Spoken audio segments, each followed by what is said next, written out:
సృష్టి చేసేటప్పుడు బ్రహ్మగారి చేతిలో పుర్రె పట్టుకుని అన్నీ రాసి అమ్మ ఐశ్వర్యం ఎంత ఇమ్మంటావు అని తల్లి వంక చూస్తాట, లక్ష్మీదేవి వంక. ఈ పుర్రె గత జన్మలో పేరు ఏమిటి దీనికి? అమ్మ ఈ పేరుతో తిరిగేది ఈ పుర్రె. అమ్మవారు ఆహా అందనుకోండి సామాన్యం. ఆవిడ కనుబొమ ఇలా దింపిందనుకోండి దరిద్రుడు.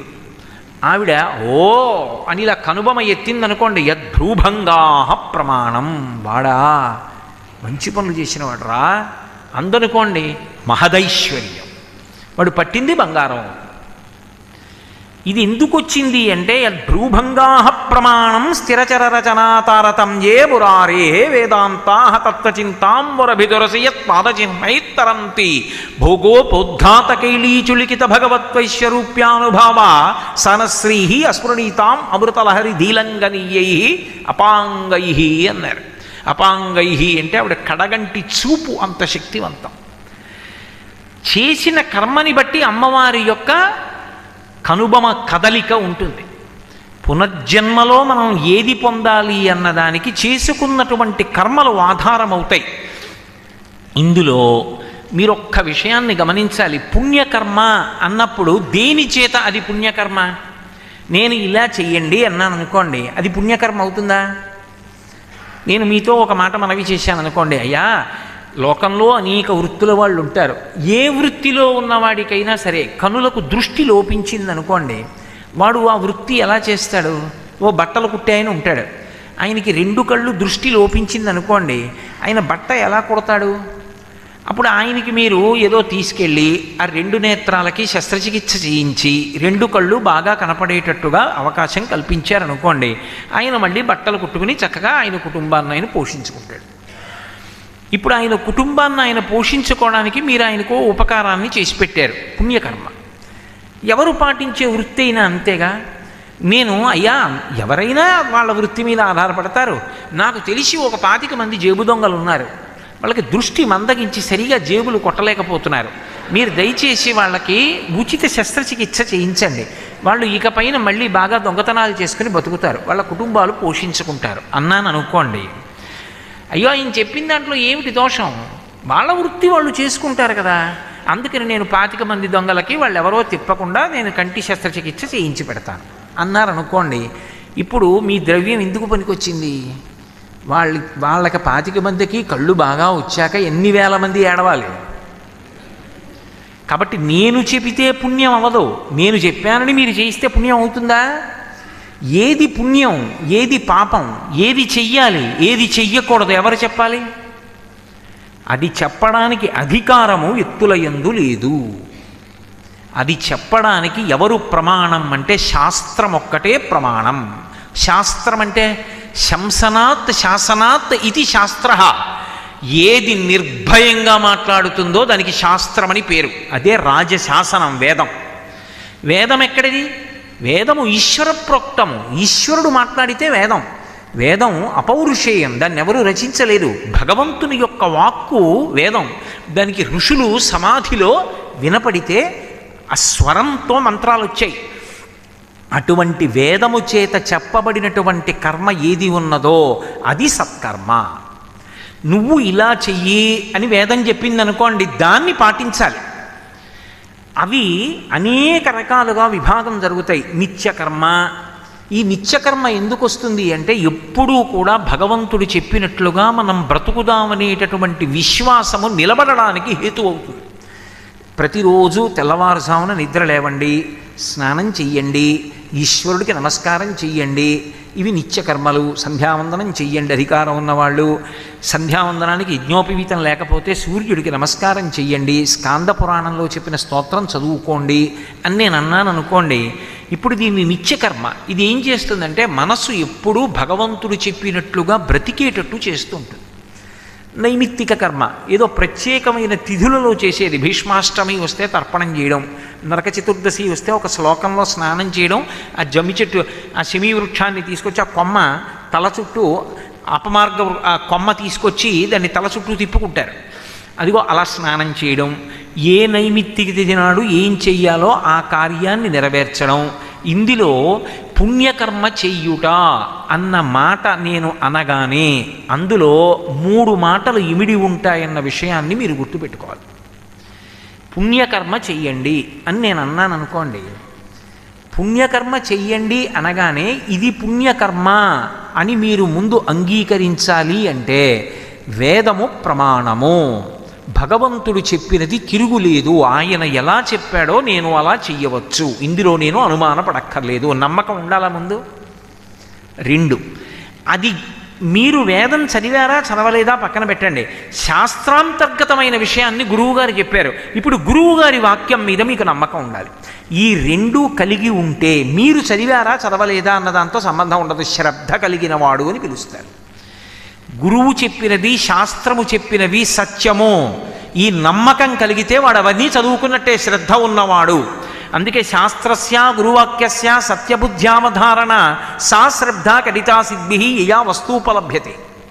శంకర భాష్యంలో శంకరులు అనే మాట, ఎవరికి శాస్త్రం మీద గురువుగారి మీద నమ్మకం ఉన్నదో, ఎవరు శాస్త్రము గురువుగారు చెప్పిన మాట ప్రమాణమని నమ్మి ఆచరిస్తాడో వాడికి ఈశ్వరానుగ్రహము కలిగి సమస్తమైనటువంటి ఫలితములు చేకూరుతాయి. ఈ శ్రద్ధ, గురువుగారి మీద శాస్త్రం మీద నమ్మకం ఉండడం ఒక ఎత్తు.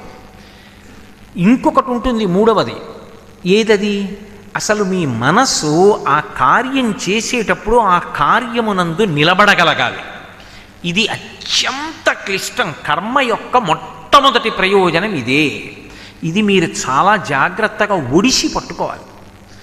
కర్మ ప్రధాన ప్రయోజనం ఏమిటి అంటే, పునర్జన్మని ఎలా నియంత్రిస్తుంది కర్మ అంటే, మనసు యొక్క వేగాన్ని అదుపు చేస్తుంది. పూర్తిగా మాత్రం కాదు, కొంతవరకు సఫలీకృతం అవుతుంది. ఎందుచేత అంటే మనసుని నియంత్రించడం అంత తేలిక విషయం కాదు.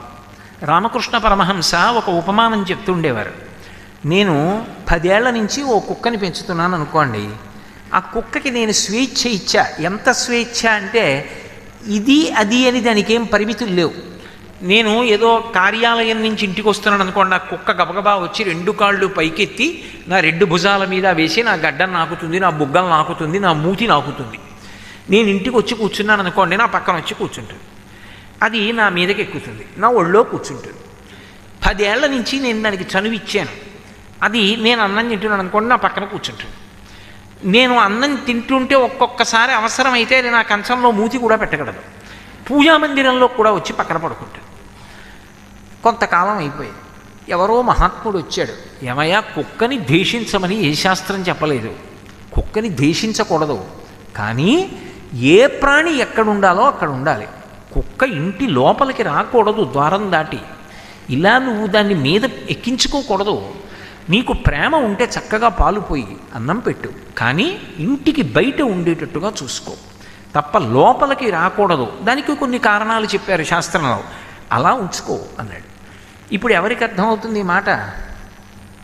యజమానికి అర్థమవుతుందా, కుక్కకు అర్థమవుతుందా? యజమానికి అర్థమవుతుంది, కుక్కకు అర్థం కాలేదు కదా. అందుకని యజమాని ఏం చేస్తాడు? కార్యాలయం నుంచి తిరిగి వచ్చాడు, కుక్క ఏం చేస్తుంది? 2 కాళ్ళు ఎత్తి భుజాల మీద వేస్తుంది. ఇప్పుడు ఆయనకి శ్రద్ధ ఉంది. శ్రద్ధ అంటే నేను ఇందాక ఏం చెప్పా? శాస్త్రస్య గురువాక్యస్య, పెద్ద ఆయన చెప్పారు, మనం అలా పాటించాలి. ఇప్పుడు ఆయన ఏం చేశాడు? చాకలమాను ఒక్కడు కొట్టాడు, అది కుయ్యి కుయ్యి కుయ్యి కుయ్యి కుయ్యి కుయ్యి అంటూ పక్కకి వెళ్ళింది. ఆయన లోపలికి వెళ్ళాడు, మళ్ళీ వచ్చేసి మళ్ళీ కొట్టాడు, మళ్ళీ పోయింది. దానికి ఎందుకు, ఎలా అర్థం? ఎందుకు ఇలా కొడుతున్నాడు, నన్ను దగ్గర రానివ్వట్లేదు? కొన్నాళ్ళు పోయిన తర్వాత ప్రేమ లేకపోలేదు ఆయనకి. పాలు పోస్తున్నాడు, అన్నం పెడుతున్నాడు, ఎంతో మర్యాదగా చూస్తున్నాడు, చక్కగా అన్నీ కావలసినటువంటి సౌకర్యాలు ఏర్పాటు చేస్తున్నాడు, దగ్గరికి రానివ్వట్లేదు, ముట్టుకోనివ్వట్లేదు. ఈ పరిమితి పాటించాలన్నమాట. కుక్కకి ఇది అర్థం అవడానికి చాలా కాలం పడుతుంది. ఇంకొక ఏడాది పోయిన తర్వాత కుక్క తోక ఊపుతూ నించుంటుంది తప్ప కుక్క ఇంట్లోకి రాదు నీతోటి, కుక్క నిన్ను ముట్టుకోదు. ఒక కుక్కకి ఉన్నటువంటి అలవాటు మార్పించడానికి అన్ని మాటలు మూది మీద కొట్టి దూరంగా ఉంచవలసి వస్తుంది.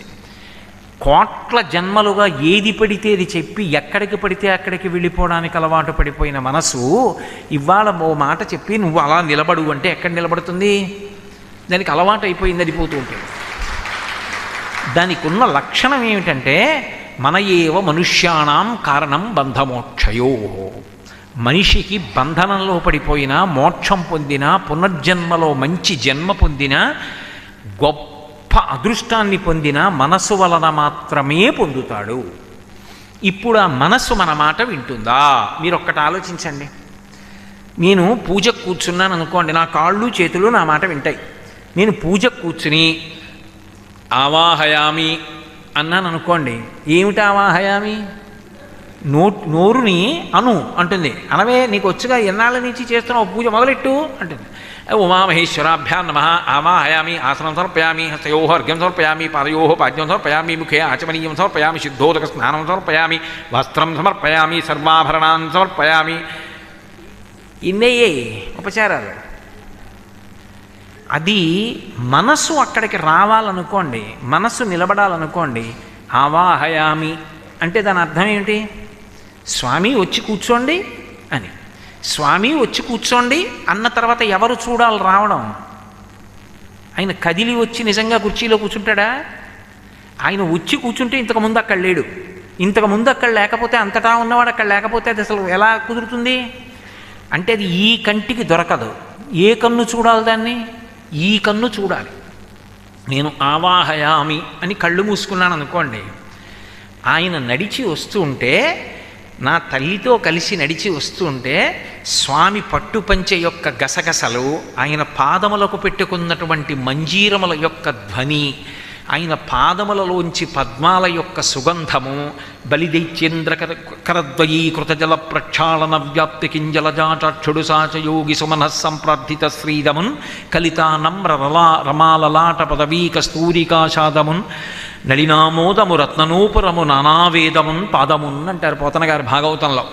అలా సువాసనలు విరజిమ్ముతున్నటువంటి పాద మంజీరములు, ఆ పాదములతో స్వామి నడిచొచ్చి ఆయన ఠీవిగా ఆసనంలో కూర్చుని ఒక కాలు కింద పెట్టి కుడికాలు తీసి పాదపీఠం మీద పెడితే, ఆయన పక్కకొచ్చి నా తల్లి కూర్చుని, నా తల్లి ఒక కాలు పాదపీఠం మీద పెట్టి ఒక కాలు మడిచి తన తొడ కింద పెట్టుకుంటే, అమ్మవారి పట్టుచీర, ఆవిడ యొక్క పాదమంజీరం, ఆవిడ వడ్డాణం, ఆవిడ కూర్చోవడం, ఆ పాదపీఠం మీద ఇద్దరి పాదాలు, వాళ్ళ చేతులు, వాళ్ళ ఆభరణాలు, ఆ మెడలో మంగళసూత్రం, మా స్వామి ఆయన కర్ణాభరణాలు, ఆ కిరీటాలు, ఒక్కసారి పైనుంచి కిందకి, కింద నుంచి పైకి నేను చూసి మురిసిపోయాను అనుకోండి, ఆవాహయామి. ఇప్పుడు నాకు రోమాంచితం అవుతుంది, వెంట్రుకలు నిక్కబొడుచుకుంటాయి.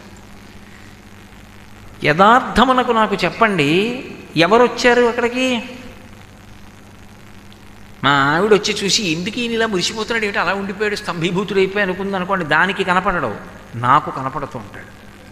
లేదా నేను పూజ చేస్తూ యాంత్రికంగా నా మనసు ఎక్కడికో పోయిందనుకోండి, రేపు చెన్నై వెళ్ళాలి, చెన్నైకి సర్కారుకి మనకి రిజర్వేషన్ అయింది, సర్కార్ అంటే 2:30 అలా బయలుదేరాలి, భోజనం ఎన్ని గంటలకి చేసేద్దాం, పలహారం ఏం పట్టుకెడదాం, ఉప్పుడు పిండి ఎట్టుకెడదామా, ఇడ్లీ పట్టుకెడితే బాగుంటుందా, ఏసీ భోగిలో చల్లగా ముద్దలా అయిపోతుందేమో, ఇడ్లీ వద్దులే, ఉప్పుడు పిండి అయితే కొంచెం చల్లగా ఉన్నా కాస్త ఏ దబ్బకాయ ముక్కో నంచుకుని తినేస్తే సరిపోతుంది, అది వేడి చేస్తుందేమో, మళ్ళీ కొంచెం మజ్జిగ కూడా పట్టుకెడితే బాగుంటుందేమో. ఇక్కడ నోరేమంటోంది? ఉమామహేశ్వరాభ్యాం నమః ఆవాహయామి, హస్తయో అర్ఘ్యం సమర్పయామి, పాదయో పాద్యం సమర్పయామి, ముఖే ఆచమనీయం సమర్పయామి. మనసు ఎక్కడుంది? సర్కార్ ఎక్స్ప్రెస్సు, ఉప్పుడు పిండి, ఇడ్లీ, దబ్బకాయ ముక్క అక్కడ తిరుగుతోంది. అది ఇక్కడ చెయ్యి నీళ్లు పోసేస్తోంది, నోరు చెప్పేస్తోంది. ఆఖరికి అంతా అయిపోయిన తర్వాత కళ్ళకద్దుకుని నోట్లో కొబ్బరి ముక్క వేసుకొని బయటకు వచ్చేసాడు. ఈశ్వరుడు అన్నాడు, నాకు అక్కర్లేదు ఈ పూజని. పత్రం పుష్పం ఫలం తోయం యోమే భక్త్యా ప్రయచ్చతి. నీ మనసు ఇక్కడ పెట్టు, నీ పుచ్చుకుంటా. మనసు అక్కడ పెట్టాలంటే నా చేతిలో ఉందా? ఏమంటే మీ లాల్చీ అక్కడ పెట్టండి అంటే పెట్టేస్తాను, మీ వాచి పెట్టండి అంటే పెట్టేస్తాను, మీ రుద్రాక్షాలు తీసి పెట్టేయండి అంటే పెట్టేస్తాను. మీ మనసు అక్కడ పెట్టండి అంటే అది నా మాట వింటే కదా నేను పెట్టడానికి. అది వెళ్ళిపోతుంది దాని ఇష్టం వచ్చినట్టు. ఇది దాని మొదటి బలం.